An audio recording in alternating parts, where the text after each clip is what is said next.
Greetings, everybody. Right back at you here at Railroad Nail Boxing Talk. But like we say here at Railroad Nail Boxing Talk, we don't just praise fighters with pretty records. We praise all fighters who get in the ring and fight hard.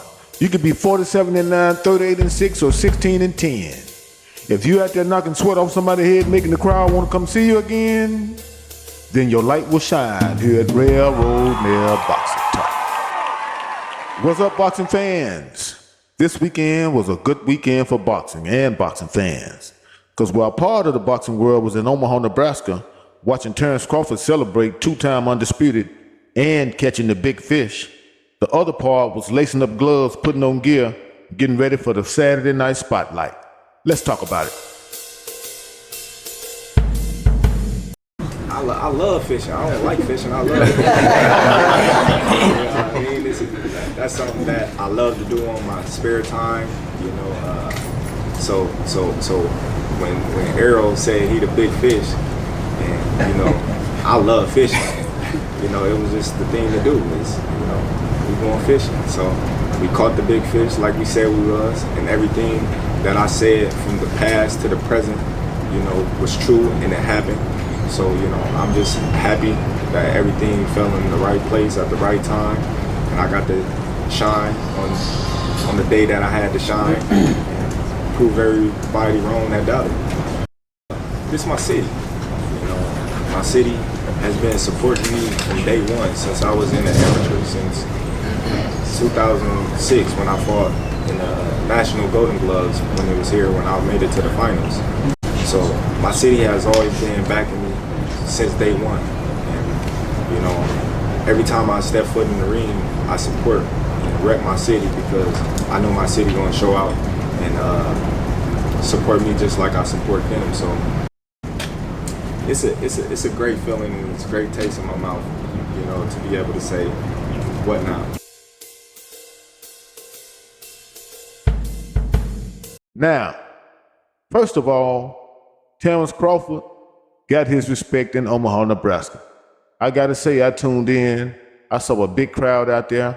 I saw a lot of support, a lot of family. Saw a few boxing sites out there. It was a real good event. I wish I could have been there, but I wasn't able to make it. Shouts out to Team Crawford, Terrence Crawford, and all of Omaha, Nebraska. No matter what they say throughout all the rumors, throughout all the talk about the gloves and the steroids and the ducking innings and all of this non-credit, it seems to me Terrence Crawford get his credit in Omaha, Nebraska. Big ups.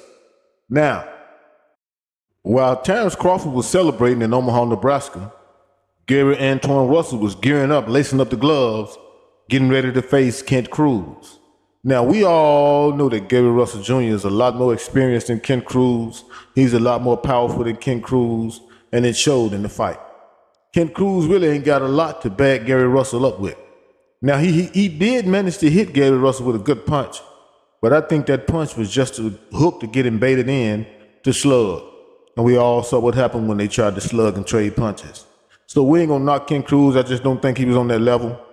We want to see, here at Railroad Nail Boxing Talk, we would like to see Gary Antuanne Russell Jr.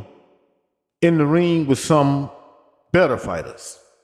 We would like to see him in the ring against Devin Haney, Shakur Stevenson, Matias, just to name a few, and he calling them out. I feel like it's good for boxing. Keep the pace going up. Best fight the best. Good fight the good. And the ain't so okay fight the ain't so okay, and let's weed them all out. I think it's good for boxing.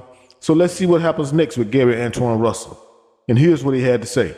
It's not like I got a hit list or anything like that. It's more so whoever is in my way, they're going to have to feel my wrath.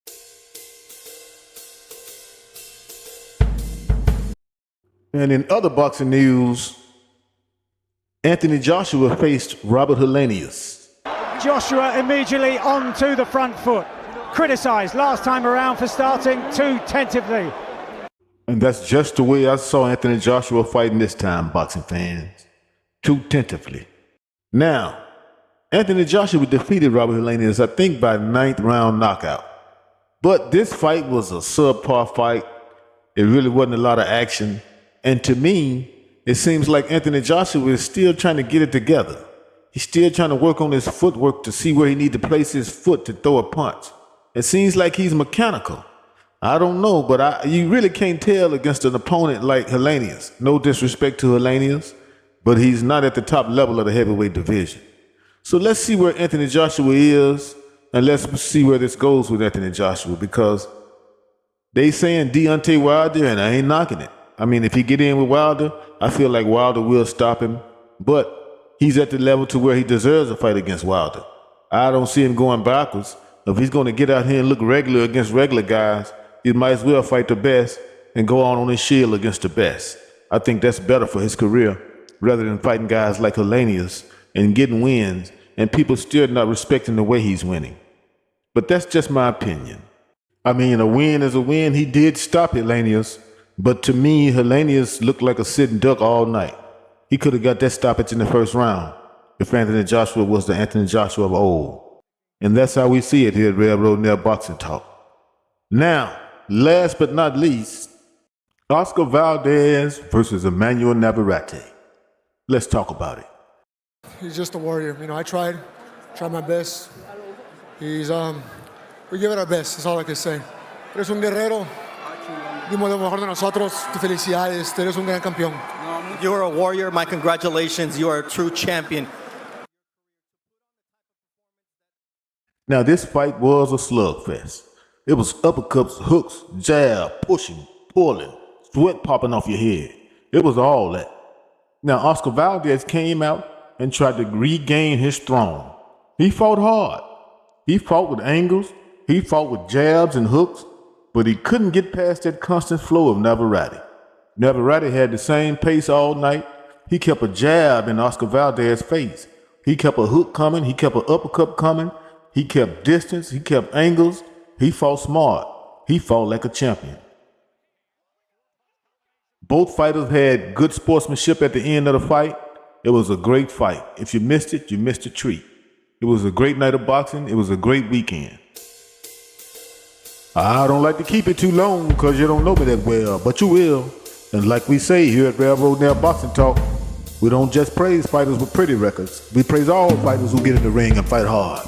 You could be 10-8, 6-8-1, or 13-10. If you out here knocking sweat off somebody's head, making the crowd want to come see you again, then your light will shine here at Railroad Nail Boxing Talk.